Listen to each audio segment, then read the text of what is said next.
Welcome to Stormwatch by Grey Noise Intelligence. Each week, we drop the latest info on what's happening at Grey Noise, Censys, and Vulnercheck, take a look at a roundup of important and timely cybersecurity topics, toss out some expert opinions, and drop the occasional conspiracy theory.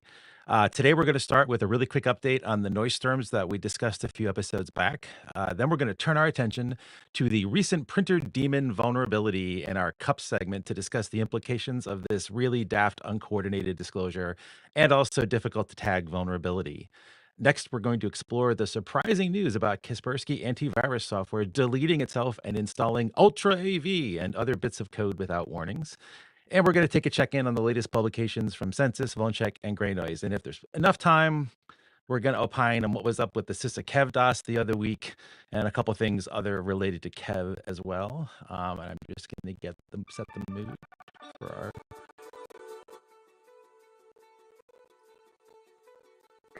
for our little discussion at the beginning of the show. Feeling how's it going, everybody? Also perplexed. Yeah. What's going on there, Bob? Well, I mean, our question is about if you had the power to do something. So everybody wants to rule the world, they say. Exactly. Huh. So what's this true? So we are going to have to start with Glenn, just because he steals stuff if we don't. And so, good morning, Glenn. I am the klepto. If you had the power used again and ever, like this is going forward permanently, what word or phrase would that be? On list, but I did settle on one, and it's probably going to offend some folks as usual. But I can't stand in business talk, the double click into phrase.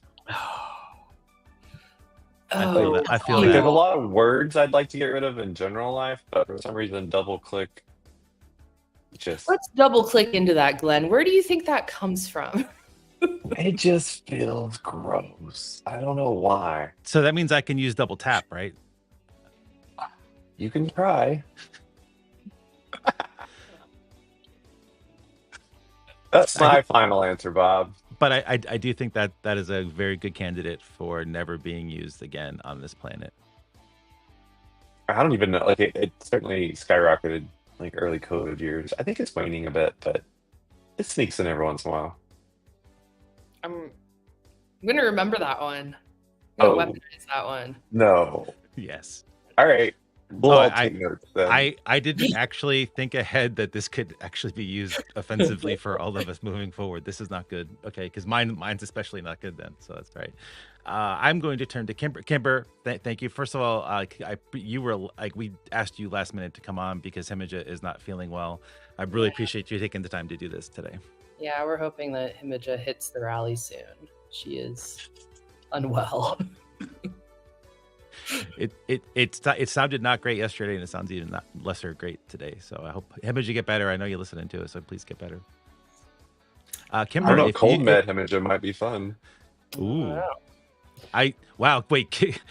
Himija unchecked completely, like no filters at all. Himija, that's wow. I don't know if I want that. That sounds violent. It's probably spicy. Yeah, I would pay for that. Like that would be entertaining. Pay-per-view, Stormwatch. My most hated phrase. It is what it is.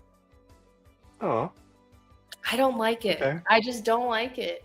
Because it's always like so defeated. Just like, oh, well, it is what it is. And it's like, is it though? Is it really? Like, can we... Do you have an alternative? What if you're just trying to just accept the situation? It is. Accept the present. Well, then why not just say that? Accept the present? Yeah. In the wise words of my father, well, shit happens. That's my alternative. And it's just like a lot more, it's a lot more relatable. It is what it is, just feels like so defeatist. I don't know. Right. Like, I can't do anything. It's like, well, you probably could have.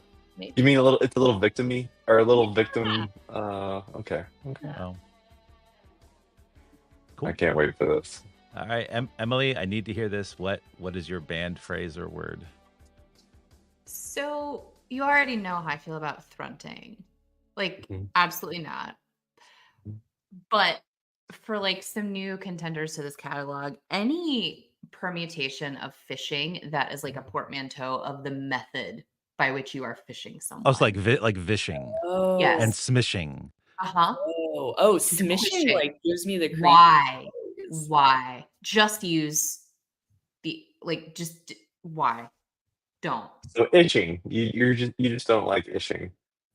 I mean, you really that this is Cybersecurity Awareness Month, and this is that Yeah. all those I do. I ishings would are like going to get everyone to be used. aware. Just stop All making up those words. terms incredibly important to cybersecurity. How Oh, will the people yeah. know? You're right. I mean this is kind of a Oh, terrible we have to idea. feature Morris's tweet today, by the way. Anyway. I can't bring up Twitter. It's a violation of like Oh, my every contract. October 1st, he just tweets cybersecurity, and he just Yeah, retweets now we himself are year aware. after year. Oh, okay, fair. Okay. Also pig butchering. Could we use That like a different term? that yeah that that's no. been used a lot lately, and that's Yeah. I'm gonna add in dog fooding. Oh yeah. Oh, awful. No, this could go on indefinitely. So I'm okay. But you only get one. What is yours? Well, hold on. Before that, I have not seen one, but is there an AI one? Is there an AI-ishing? Wait, ooh, Overwatch has Synergy and You got tired of waiting. Delve. Synergy and Delve. Okay, from the Overwatch. Yeah, Delve is terrible. Like Delve needs to be banned from. That's kind of a bummer though, because like delve is a decent word, or it was until like a year ago. And now it's like It used to be. delve Yeah. into this. No, you didn't. AI delved into that for you. Like, don't be disingenuous. But Yeah, you had to type the question or something. I mean, you come did a on. little delving. Come on. Okay. Mine, so I do listen to an inordinate, unhealthy number of political podcasts, and every single one of them for the Let's past talk 3 about that. Wait, let's hear the phrase, Glenn. Let him say the phrase. I'm not now. Like Glenn, fine. If you don't want me to talk, I can leave. It's No, great. I want Bob to talk about politics. No, we do not want. On this podcast, We really don't want Bob to ever do that. No. This is a safe space. Nobody has political affiliations. Yeah, this is fine. But so all these pundits say that's not great, Bob. All of them now, all the time, every episode, at least once they say that's not great, Bob, and I don't really know what it's from. Oh, And it annoys the heck out of me, and I in the never want Office to hear that. Space? I never want to hear that phrase ever again Definitely. now. It's definitely an Office Space reference. Hey, speaking of not great, Bob, your mic is still pretty poppy. If you can, It's poppy your again. mic's not great, Bob. That was an amazing segue. Not great, Bob. Not great, Bob. Yeah, I'm pretty sure. So I know at least on Office Space, the saying is, Mad "I haven't Men. been really missing it, Bob." I think I don't know. I Googled that's not great, Bob, and I get a lot of results from Mad Men. Mad Men. Oh, okay. I haven't watched Mad Men. Interesting. Oh wait, hold on. We have an A. Am I? Is it popping better? By the way, Aisha Tyler. Oh man. So one of our Yeah. of our spirit co-hosts has said, "I-ishing, AI-ishing, whatever, is when you steal passwords by pretending to be Aisha. I don't know how to say that. Aisha Tyler. Yeah, I used to have the biggest crush on him. Still do. It's fine. That's cool. Is the popping any better? Because I changed some things. Okay. Yeah. So much for the virtual cool microphone. Sounds great, Bob.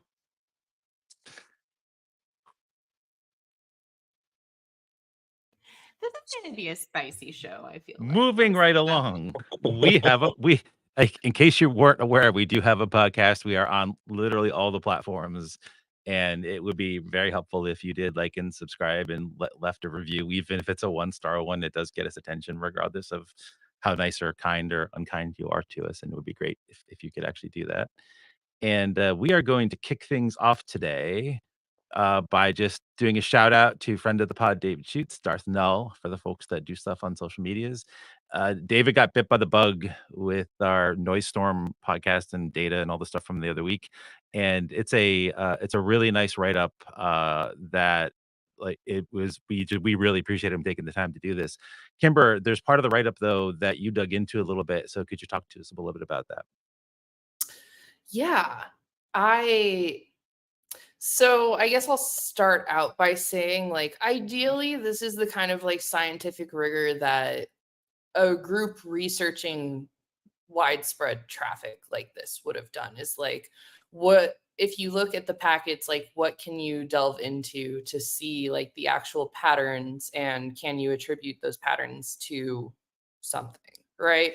So when I was looking deeper into this, I keyed upon two things that David also keyed in upon, which is there's a set of, obviously, like the love stuff is a magic packet, like of some variety. When you have a like very particular key like that is repeating over and over again, like you can kind of affirm that like there's some sort of magic packet like interaction there. And then there was also something that looked like a timestamp. And when you, there's a lot of different timestamps out in the world in data. And this broke down into like the nanosecond. Like it was a very like long timestamp, basically. I forget what time format it is, but David has it in his write-up of just like figuring out how to like display this timestamp, and then had a interpreter identify this hypercon tracer software. And so I like to meddle. I like to do some meddling. So you go to the guy's website, always take a look at what the people who are actually researching and publishing the paper on the internet are doing. Like the internet as a subject, and like networking as a subject, as like an academic thing. And so I hit this guy up. His name is Thomas. Thomas is a real homie. And he wrote me back a response about what he thought about his tool potentially being used for this widespread internet scanning. And he said he'd look into it, but it would be interesting for him to see what like version of the tool is used, because in his version of the tool, there's no fixed magic number that is used. And the function of that magic number is basically to just keep everything like identified. So it generates a random magic number upon each run. So obviously somebody could easily go in and adjust that potentially. There's also a checksum that is fixed. So in the tool hypercon tracer, which is used to do like big, giant, long like network tracing, there's a fixed checksum that is the first 4 bytes, and that is specifically to avoid different routes due to load balancing. So if you're going to be tracing continuous long routes of traffic, you want to make sure that everything is taking the same route and not branching off, right? So he explained also the timestamp is an absolute timestamp, but it's only used to analyze packets. So it's not necessarily anything with the transport, but like for the analysis. So that like just gives us some really good insight into just what might be going on here when we in what we see like in these packets, but also like maybe we identified the tool, maybe we didn't. But either way, like that's the kind of deep level that we have to get into when you analyze signals, internet noise being a type of signal, in order to figure out the intentionality behind it. Because now, like with these love packets in particular, that's a particular cluster of this loud internet noise that we're seeing. Like the large, widespread, like spoofed traffic, just noise storms. Because when something raises the baseline level of internet noise, it's really interesting to figure out the intentionality, because it's not always like malicious. Sometimes it's just information gathering. And this is a really good example of like, if you're trying to figure out the routes of the internet, that's really interesting. Why? Like, what did you find would also be probably the next step to go. Yeah, that's my brain dump. Wow, very cool. Date. Yeah, this has caught the attention of a lot of folks. If anyone's in the Gray Noise community Slack, hit up Jordan there. There's a separate channel. Like it's not public for reasons. But if you want to dig in with this with a couple more folks that are also very interested with this, definitely do that because we're not done poking at this. It's more as white whale. We're all kind of obsessed with it and going to be because it's going to happen again because that's what happens with this stuff. It's probably happening forever and always.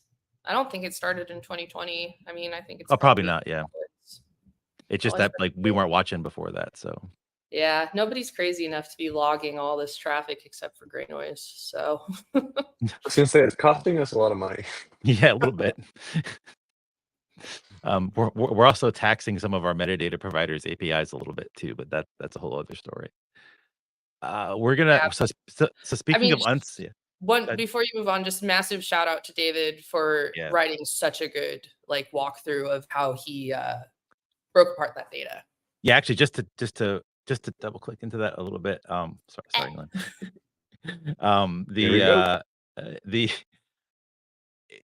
I think it's a great example of what can be done research-wise. So for folks that are still trying to figure out what you're going to do in cyber and like what niche you're going to carve for yourself or just where you're going to look for things, David's write-up is a great epic thing to follow because he did a great job like documenting his methodology, talking about tools, like giving his hypotheses and showing how he followed paths and things like that. So this is a great thing for folks that are new or have been doing this for a while to dig into just to see how a write-up is something like this is done and the research is done in that space.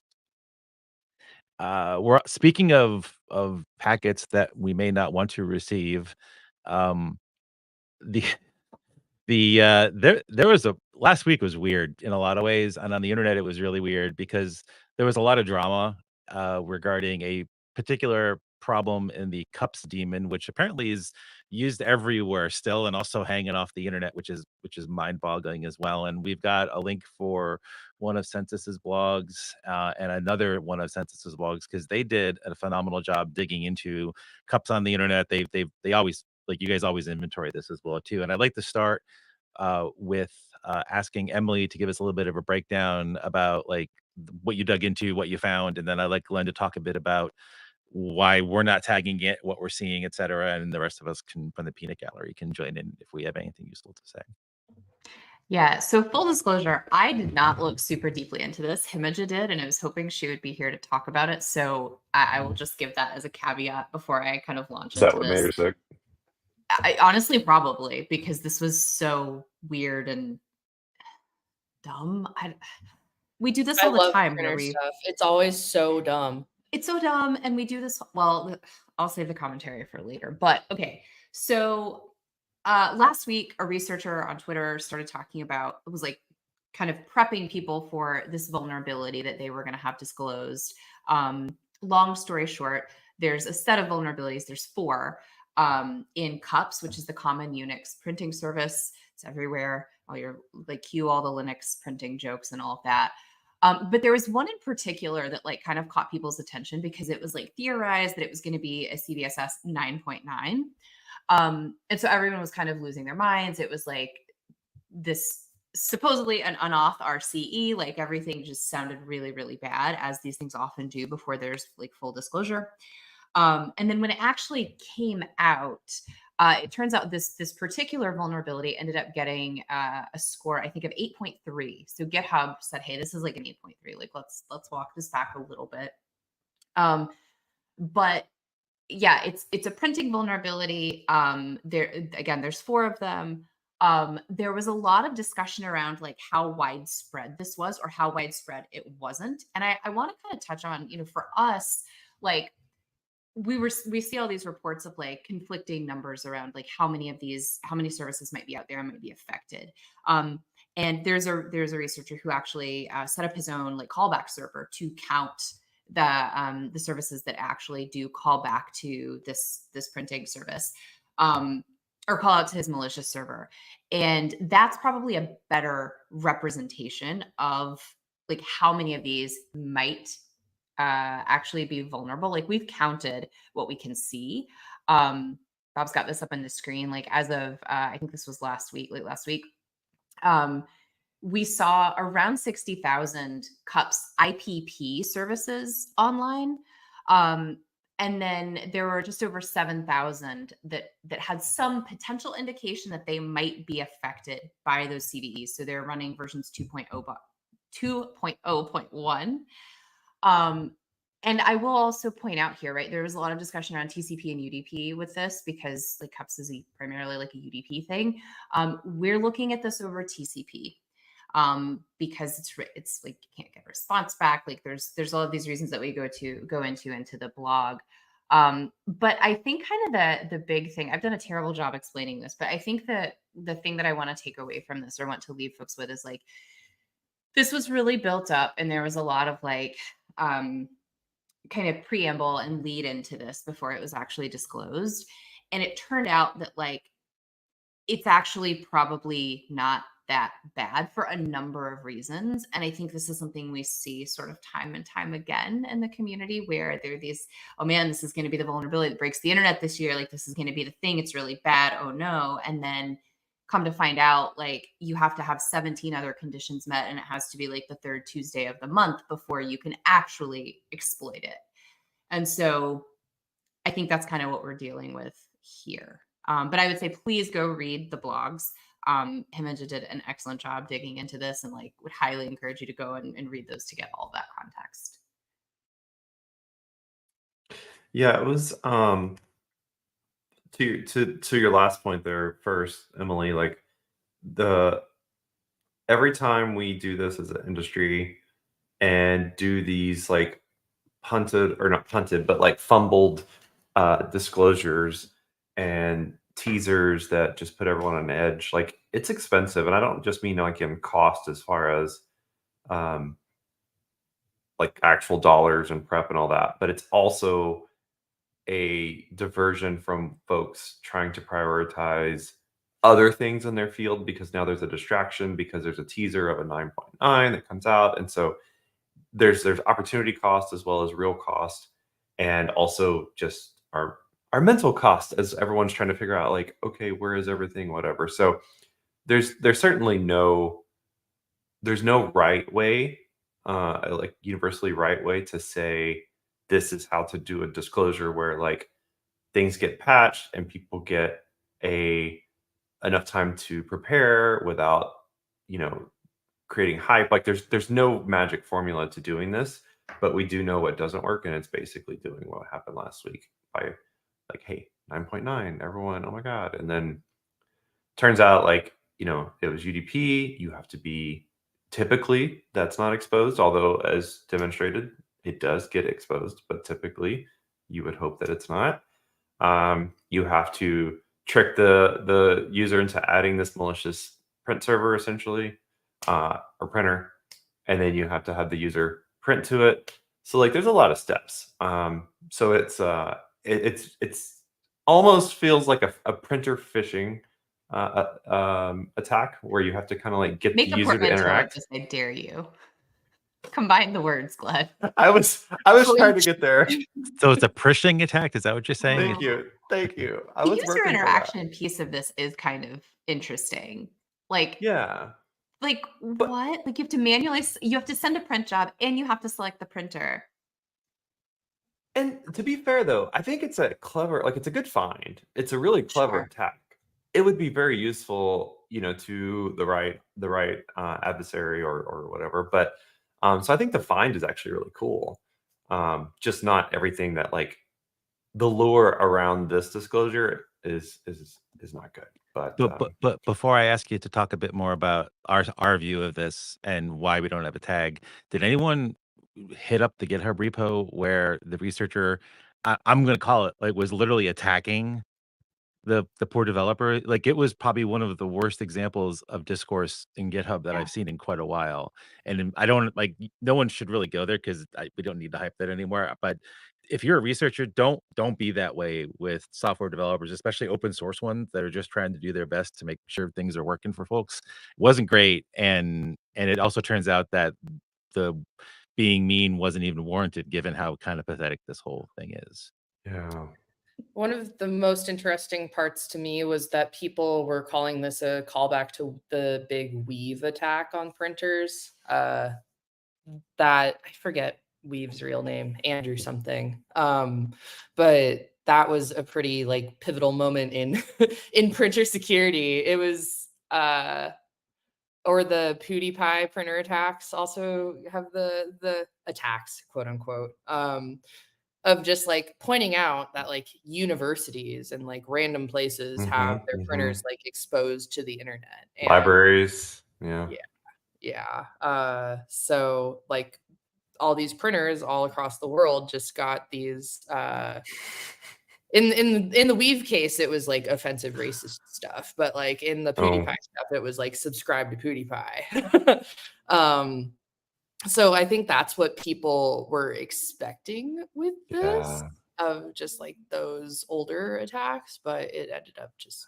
It was really funny. We had a funny line internally. So Ron, like our lead security researcher, obviously can pretty good at getting around the Linux Unix file system, and he's like, I don't even have that installed at home. Like I print from my phone. Like I'm not gonna. So like to dive into it, he was like, I don't know, I print from my phone. Like we don't even mess with that. Go ahead. I'm sorry. Well, I was just going to talk about the tagging perspective, but we can come back to that, Emily, if you have.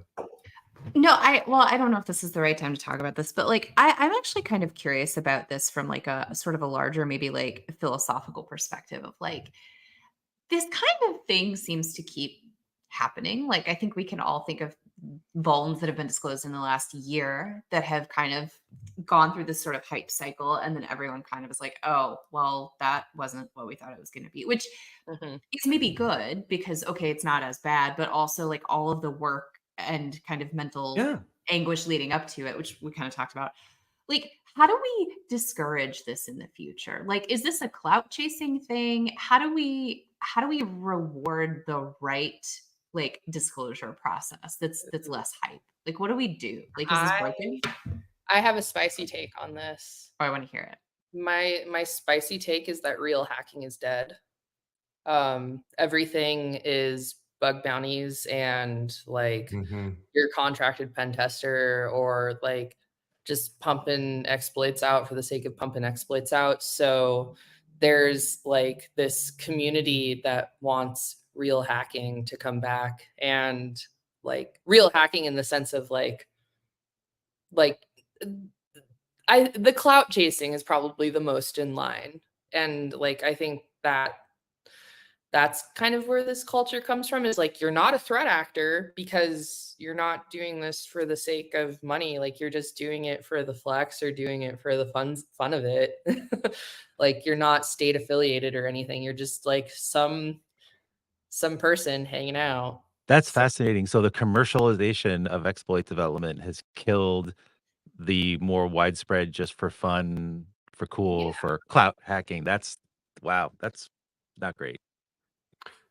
I don't know if I agree. Maybe that is certainly like a strong consideration. I think a lot of times it just goes off the rails because folks have good intention and they think that they're like helping by saying there's a thing coming, like, do you prepare really your shutters. think it's well intentioned though? I could see I this. want to say yes. I mean, Well, am I being too naive on that? No, because we have kids who come to the hacker space like convinced that they have a virus on their computers because they've like played around with too much malware, and it's just like a core misunderstanding of how the file system works. Yeah. Like the other day, Played around with too much malware. That's funny. Yeah, the other day some junior like was talking to me about how they were looking at these files and it's like, oh, it's doing like cross-site scripting, form injection. I'm like, no, this is a DuckDuckGo like core file. Oh. So don't laugh at that. That's okay. They're learning. I'm going to laugh at that. No, I will laugh at that. I'm sorry. That's really wow. It's just really easy to get caught up in the like adrenaline of like, oh my God, I found something. And it's like, well, It's like if you found a rock in Arkansas that looked like a diamond, you'd be like, "Is this a diamond?" So you don't know what you have, and then to find out what you have to talk to people, and then things go from there. But I'm not saying that's what happened in this case, because this case, like, yeah, the Discord went, but nonetheless, I want to think that it's mostly good intent, like, oh, like we should give a heads up. But the reality is, at least as of now, the best, like, coordinated disclosure is a thing. There are processes around it. Like, we should all strive for true coordinated disclosures. That's kind of the best weapon we have, or defense we have against this. But anyway, okay, so from the gray noise perspective, a couple of notes. One is we've gotten a lot of questions about if we're going to have a tag, and right now the answer is no, for a few reasons. One, the main reason is because it's, as mentioned, UDP, which means that there is no confirmation that the IP that it appears to be coming from is the IP that it is coming from, which means that if you had our, if you were ingesting our feeds and blocking those IPs, you could actually fill it full of 10,000 or however many random IPs that are not true, and kind of muck up people's day by falsifying the source IP. So since it's UDP, right now we have 0 UDP tags. We are exploring some ways to kind of maybe find a middle ground for how to mark those things as maybe just suspicious, and then folks can make decisions from there. But generally speaking, UDP is very difficult to tag upon unless there's some kind of follow-on behavior. So for now, no tag on this. But there was some interesting things that happened behind the scenes for this that was kind of cool. We, of course, we got the information basically at the exact same moment the rest of the world did, and started digging into our new data pipeline. And it was actually pretty cool in this case, because we could go back and see, we could piece together some of the social media commentary of the researcher and our history. I mean, oh my gosh, looking back into our data and details around the vulnerabilities that was exposed, so the UDP port and stuff. And it was funny when we look back and time it all out. There was one single IP, because the researcher mentions, hey, we were scanning the internet for X number of weeks to find out what the exposure was, and we could find one IP in the entire world that was doing this. And then, LOL, I will give props for this. If you go to that IP, he did have a page that was serving that said disable cups. If you know, you know. And so that was kind of funny. But it just kind of shows the value of what we're architecting behind the scenes at Gray Noise. And that was pretty cool. And beyond that, activity has persisted. Of course, it'll persist forever now, but mostly scanning. I don't think we've seen any like true exploitation. So that day was the researcher scanning, and before, within the next couple days, were a couple of other rogue servers stood up to scan. And now there's 100, 200 scanning the internet for this thing. Some are doing it right. Some are only looking just for the open port. Some are actually adding in the value for the number and the HTTP response, but or a packet header. But nonetheless, it is a thing now. And you've got to write up. Well, and you got to write up for this in our noise letter that Overwatch put out today, right? It should be in there. Yes. I don't know if it's gone out yet, but I would guess still the prevalence of cups. If probably my guidance would still be to like do an audit of that in your environment and see what's actually got it. Just out of like internally and externally, right? Like start external, because that's the first concern. And then internally to see what's what. And also, do you need it? Yeah. Well, and if something has that ability, there's all kinds of weird things with printers where they like cache the caching of documents that are sent, or just they're a pivot point. I think about that Printers a lot. are a thing. Absolutely. And just to call out one more thing Glenn said, we are trying to figure out how we can communicate something is happening without necessarily saying block this IP address. We have a lot more capability in this brave new world we keep talking about, which you'll see soon.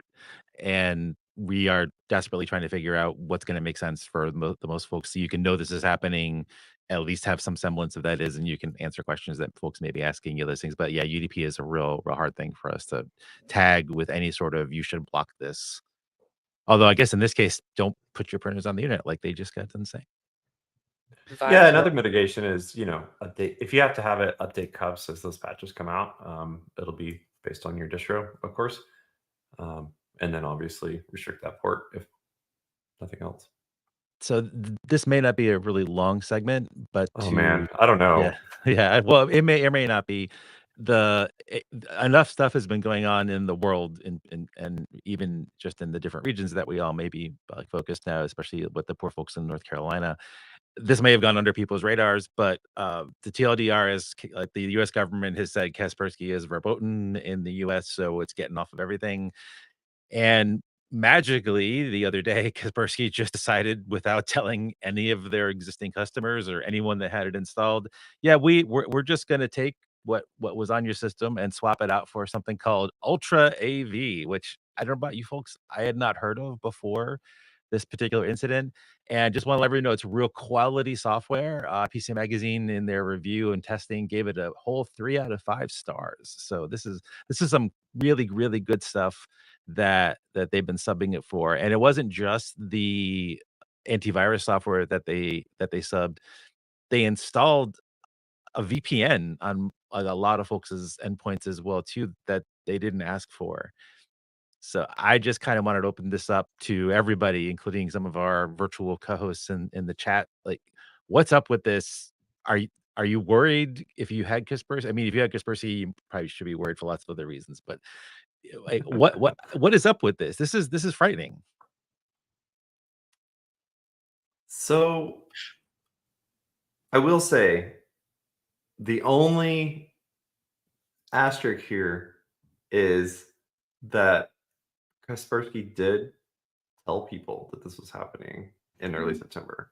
They emailed, but they didn't like say exactly when. Yeah, so like, but they did give a heads up. A tiny asterisk. Now, also, I mean, I don't know, what was that, 2-3 weeks notice? So that's not enough, especially in corporations. I don't know if corporations are using Kaspersky. I don't know, but that's the only like point Kaspersky on this one. But can you imagine being an admin or a user? Like, there was a quote in one story, like, I just woke up and I saw this thing on my computer, like. Also, and it comes with VPN. So you wake up and one thing's gone. Now you have random software, and I'm sure it's popping up. Also, have you ever tried to uninstall AV? It's not possible. You have to start over on Windows. You cannot uninstall AV. So something's gonna break from this. But I just can't imagine waking up, new AV installed without your note, without your information, without your knowledge, and now there's a VPN on there. All of this was Kaspersky, which has the overhead of being booted from the US for reasons of mistrust and stuff. So free VPN to users from Russia with love. I just love how it looks. Like it looks like Ultra AV, like super Ultra AV. Trust us. In parentheses. Kaspersky? Not Kaspersky. It's interestingly not even a security vendor listed when you do a virus total scan. Wait, so it's not part of that whole? I didn't look to see that. Wow. I thought that would be a good check of like validity. It's like social reputation, Are you a scanner on the virus total list? Nope. No, but they're owned by this whole. So I was interested in the company, Pango Group, like Pango Holding Company, which seems to own them. It also, I had this moment where I was like, the iPhone jailbreak company, and I was like, no, that's Pangu. That's not the same thing. But so this holding company, Pango Group, actually apparently owns. So there's 2 VPNs. Three. Actually, it's mostly, sorry, now I'm looking at this. It's almost all VPNs and Ultra AV. Here, I'll drop this in. But so like, that's kind of interesting to me. And like, I don't know. I mean, it could just be a holding company. Like, Fortra or Thoma Bravo or whatever else that just owns all these like security products. But this was sort of weird to me. Like I was just kind of, I don't know. I found that sort of interesting. I don't know what to make of it, but it was just kind of interesting. I really like the BetterNet logo. There's just like a little happy face on a shield. It's so cute. It is really cute. I've pack bonded with it That's already. adorable. Look at that. Wow, there's a lot of VPNs. Holy cow. But then so there's a lot of VPNs, and then there's multiple other services. There's a data breach solution, a legal administrator, a Comparatech, which is security, privacy, and networking services. That you can like they review them so you can make more informed purchases, like consumer reports, but for tech. So yeah, I don't totally understand. I'm gonna need someone to follow the money on Well, this. on their about page, they have who their investors are, including Warburg Pincus and General Catalyst and Excel and Wundercrew. I don't know. If you go back enough layers, you're gonna see a withdrawal from Kaspersky and a deposit into Pango. Or that's my thing. I want to get like Dr. Ellie Rostam on it. Be like, That's find, what I was like thinking. trace them back, like figure out. I love those talks at Labs. I need the lineage of this. Yeah, I want to know, situation like, because this definitely gave me that sort of sense of like, wait a second, who actually owns this company? What is going on here? And so now I'm like, very sus. Yeah. And all those VPN, I can't imagine of just using a VPN that just showed up on my PC one day. Like, oh, well, it was apparently only if you had the VPN, the Kaspersky VPN, right? That's how it happened. I don't know. I read it as they just gave you. I thought it was if you had they were essentially giving you service parity, right? Like the AV, and if you had the VPN, they would give you the VPN, which okay. Warburg Pincus has $83 billion in assets under management. Fun fact. I like that compared to like BlackRock. They're mostly affiliated with China. This note says none of the major independent testing labs have published test scores for Ultra AV. Yeah. So is it like a new company or is it? So I think we can safely say people should uninstall this if you happen to have had this or take a gamble. We're not cops. We're just people on the internet. We're not. Like, so yeah, I just all of this. I don't know. This is test it out. See what happens. To be pulled. Kimber, does your hoodie say Ultra AV on it? Are you hiding? It's a plant. It's a sticker that underneath it says Kaspersky. Wow. Yeah. Anyway, let's not replace people's software like without their. I know you sent an email, but no, you can uninstall and send them a link to install. I feel like there was a good comment a bit back, and I was thinking this too. Like, is this only concerning for people who didn't realize that their AV can uninstall applications without their approval? Like, CrowdStrike. No, because no. What? You think my mom is going to realize that Kaspersky has been replaced? No. But I guess that's the point, right? Like, is this going to make people realize that, like, oh wait, I'm signing over a lot of but I didn't enter a contract with Ultra AV when I clicked the EULA of whatever with Kaspersky. But did you read the EULA for Kaspersky? No. And does it say that we can? I can't read Russian.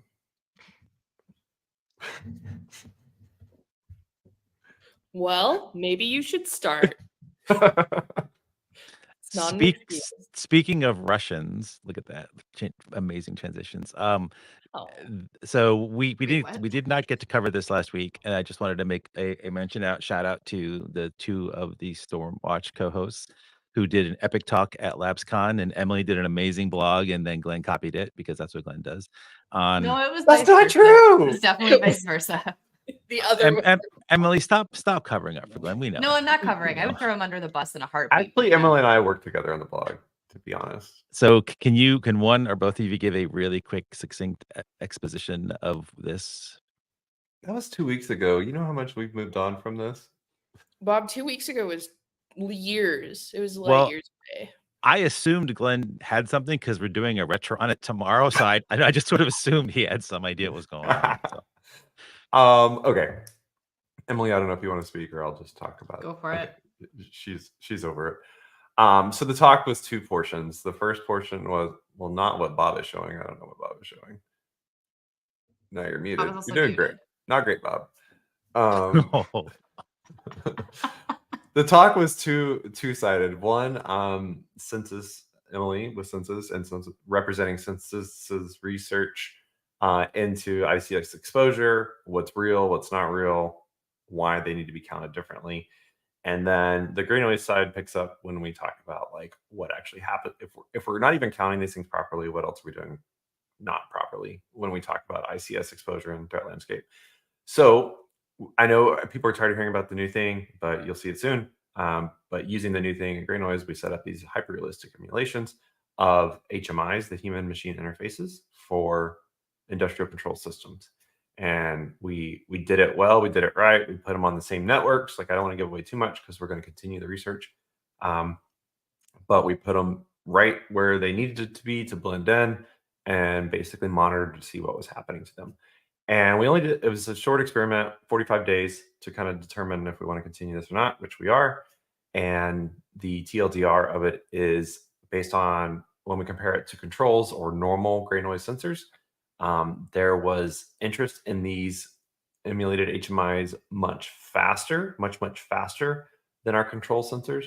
And also at a much higher velocity as far as like number of probes or amount of interest, I don't know how you want to word that, was many orders of magnitude higher for these compared to our normal sensors. Are you classifying interest as any kind of scanning or? So basically, this was strictly narrowed down to full sessions. So we excluded all of the spoofable traffic or whatever, and just like what established a connection. And so that's where it was much higher. And the idea behind what started the idea between Censys and gray noise for this talk was around remote access services.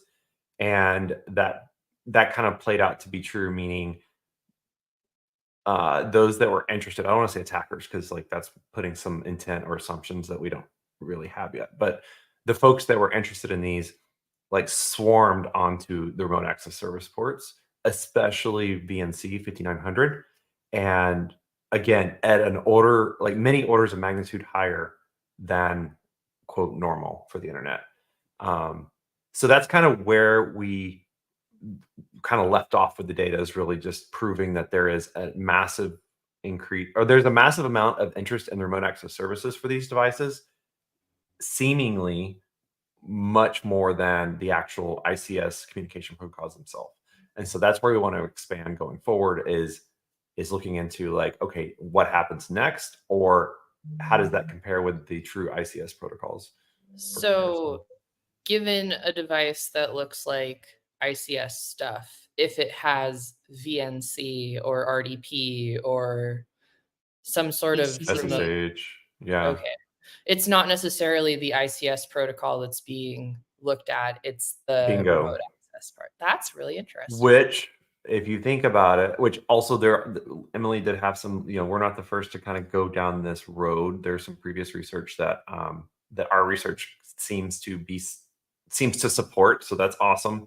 And there's also, what have we read about? We've read about breaches in this field based on default passwords or no authentication, stuff like that. And so these early findings support the lack of need to go full advanced mode for these controllers.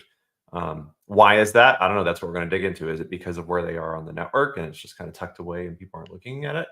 Or is it because people make assumptions, or they're just not worried about it? I don't know. Do you mean the protocols themselves? Sorry, yes, yeah, the protocols. Yeah, so I think, so as far as that goes, like, I think it's partly just because they're sort of like these low level like communications protocols. A lot of them, they're old, they're not super, there's not always a lot you can really do with them. Whereas if you plop someone in front of a GUI, like there's endless options. And I think that's part of it. It doesn't really require you to have to understand, like, well, how does Modbus work? Or how does BACnet work? And I don't know, I'm using these examples. They're building control a lot of times. But like, it doesn't really require you to understand the mechanics of that protocol. That might not even be that fruitful. It's just sort of like, here, click around and turn off, change some numbers and like change the output of a tank or Yeah, a water system. like along those lines, what I was thinking is you can assign some junior operative to do this, and you don't have to have your heavy hitters start working at protocol level to figure this out. And so some very underpaid hireling can do this versus some elite hacker in your organization can do this. Yeah, we may have a talk in here that's just titled like "O-Days Not Needed" because they're not needed, right? Like people can just go click on the thing and adjust the levels. So much more to come on the ICS security side. And I'm not saying that we were being subtweeted, but it was funny about like the CISA advisory after like being compromised due to unsophisticated means. I'm like, how dare you call us? But no, it's fine. So we'll keep working on that. Super Very cool. Kimber, you all have been blogging like crazy. You've got 2 blogs Yes. up. Can you help us understand what y'all been talking about lately? What we have been talking about lately, what has been on our radar is this advisory that was issued about the People's Republic of China linked actors, compromised routers, and IoT devices. So this Flax Typhoon botnet has been very much something we're digging into and found some interesting things. Like in this botnet in particular, I believe 47.9% of the devices that we've associated with it are in the United States, which could be coincidence, could be targeted, probably targeted, which is why this advisory was listed. A solid breakdown of where the CVEs associated with this group are at product-wise. And we have some questions, which is, it's interesting that CISA added only a couple of kevs associated with this botnet report. I would think to see more. We saw something like 40. Oh man. We saw 41 before this advisory was published. So the advisory was published and we checked our data. There was 41 known vulnerabilities to us. Only 27 are listed in the CISA kev. So we've updated ours to include all of them. And I would expect CISA to update theirs. But Yeah, this is interesting, Patrick. I was talking to Patrick earlier today, and it's a great question because it's known exploit. Like we know Right. this has been exploited. It has been confirmed. It's in an actual government source that we. So this is not the first time CISA has not taken an advisory from this or FBI or whatever that's been putting things together, and kind of wondering why they don't add that. And I know that Todd can't answer it in the chat or whatever, and this, but it does seem weird that they wouldn't add this to the catalog. And same for us, like we have a bunch of these tagged and we have activity going back a ways for a lot of them, but they're not in kev, and it's just odd that you wouldn't have known exploited vulnerabilities in the known exploited vulnerabilities catalog. Yeah, so I would assume that anybody who is operating any of the software that's listed in this advisory, like that would probably be a good thing to get the jump on, because I would expect these to all end up in the CISA kev at some point. But very curious. And you have another one that's near and dear to my heart and kvetching as well. Yeah. Why is NIST so delayed? Why? They promised us they would catch up. They have not. Our taxpayer dollars are going to a third-party contractor that was supposed to fix everything. Yeah. It looks like it's getting better though. No, It's definitely not as bad as it was. So I would what just we're looking say- at here is the delay in NIST. Is it working out or not? Like what new CVEs are being updated in the NIST so that awaiting analysis number is going down. The undergoing analysis is getting bigger. The Sounds like analyzed. We should just say that the backlog is not great, Bob. It's not great, Bob. Well, if we double click on this a little more, It is what it is. She just got there before anyone else got. I has anyone and like I don't know if Patrick is doing this. It's not on my to do. I don't have a thing running that does this and checks for it. But if anyone wants to do a side research project, if you've like, hey, how do I get into fun security research? I'm sort of half watching for how many delves make it into the NVD descriptions of things moving forward, because I fully believe that I'm prejudging them. I don't care. They've been a government contractor, which means they're probably a grifter, and they are probably not going to do a great job on this either. And I'm going to bet money they're going to use AI to do it, and we're going to get a lot of really good callback. Patrick, you need to keep an eye on this. Yes, let's keep an eye on like all of the tells for like LLM tone and stuff that appears in NVD, because if they start using AI to fill this backlog, it's not great. Glenn. That would be really interesting, because we could definitely tell if they start using LLMs for this. Yes. I don't want that human curated data only. I'm discriminating against especially in cyber. Yeah. So we have we did an election blog series. This is part 3 I have up now. Part 4 is going out later this week. Take a look at it. It's just stuff to make people aware of things to be careful for. We aren't doing anything super prescriptive in it. We're not pointing fingers at anyone, but just kind of raising awareness as to what's, I guess, because it's cybersecurity that we're doing something there. And Ron did a great blog. Wow, yesterday. That's right. It feels like a week ago, but it was only yesterday. Can you give us a bit of insight about this, Glenn? Yeah. So these have been pretty popular. I call them look back blogs, but I don't know. But essentially, so the the Surview vuln was from June, I think, right? Somewhere in the summer. And basically it's kind of like looking back and see like, okay, we knew that this was hyped, it was bad, et cetera, et cetera. Okay, what really happened? Because Ron is really, really a stickler for exploitation versus meaningful exploitation. And I think he looks back to kind of like tune his spider senses or whatever. But so he looked back at this one to just kind of see like that one was traversal, so you could pull out other files. And we had a hyper realistic sensor out there that looked like Surview responded, and what paths were people trying to pull. And so he just kind of does an analysis of the paths and files that people were trying to pull from this sensor. And it's a fun read.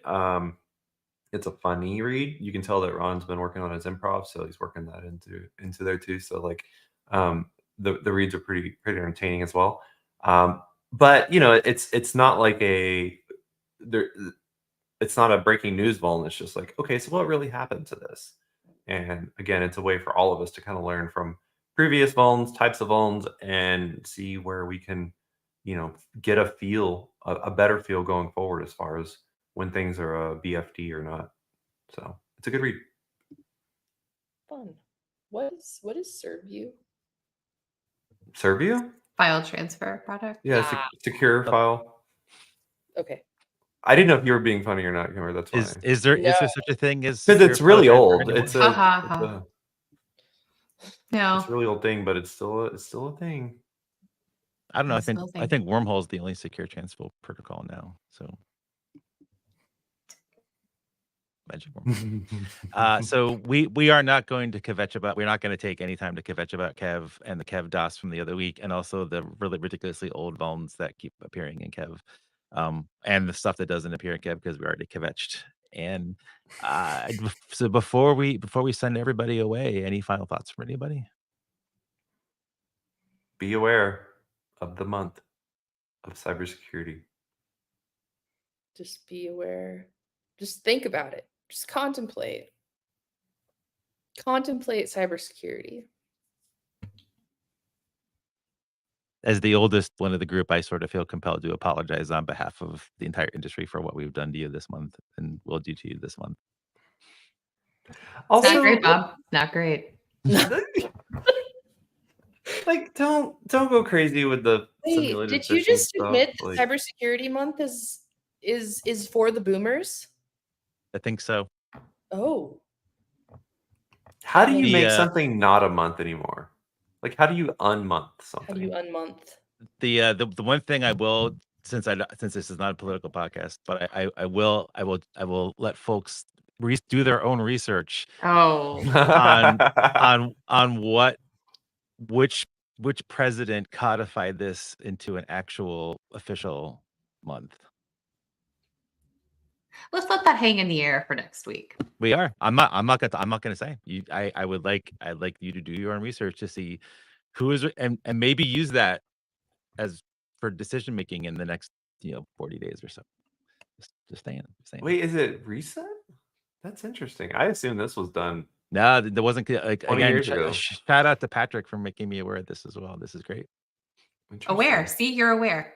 I am. I'm very aware. Wow. Look, we all learned something. much. We are good for the month. On the first day, we can cancel it. I'm done.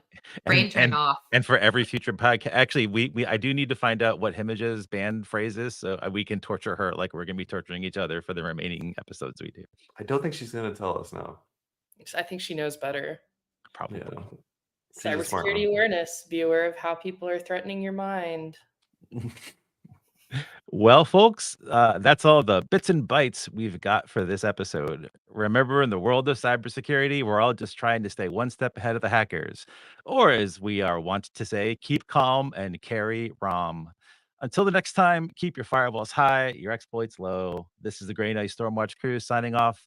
May the packets be ever in your favor. Catch you guys. Oh, wait, we're not here next week. We're on and off site, so catch you 2 weeks.